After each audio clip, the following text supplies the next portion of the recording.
Yes, allow me to. My article's not about liberties, of course. Was there ever such an article published in Russia? I write about literature. That's what I write. We haven't.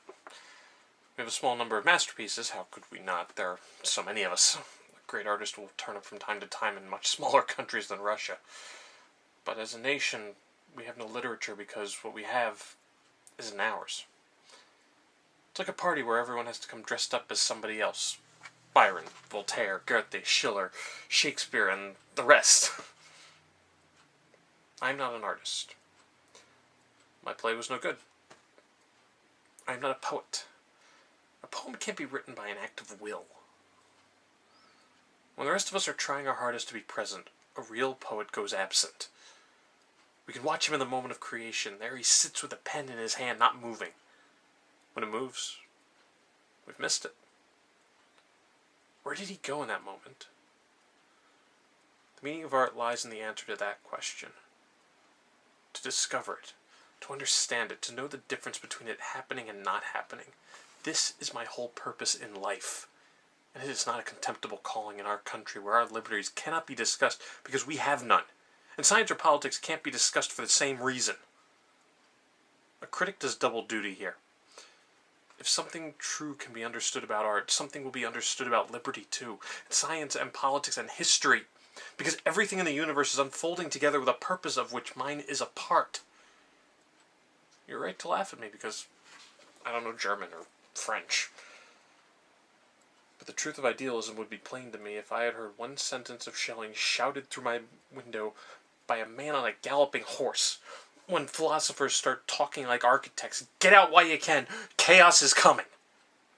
When they start layering down rules for beauty, blood in the streets is from that moment inevitable.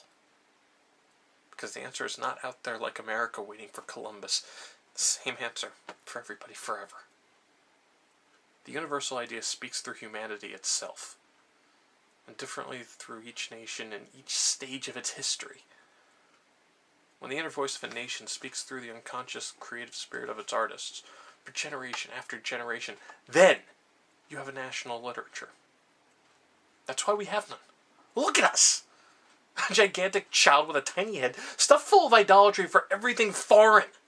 And a huge inner body abandoned to its own muck. A continent of vassalage and superstition. That's your Russia. Held together by police informers and 14 ranks of uniformed flunkies. How can we have a literature? Folktales and foreign models. That's our lot. Swooning over our imitation Racines and Walter Scotts. Our literature is nothing but an elegant pastime for the upper classes. Like dancing or cards. How did it happen? How did this disaster befall us?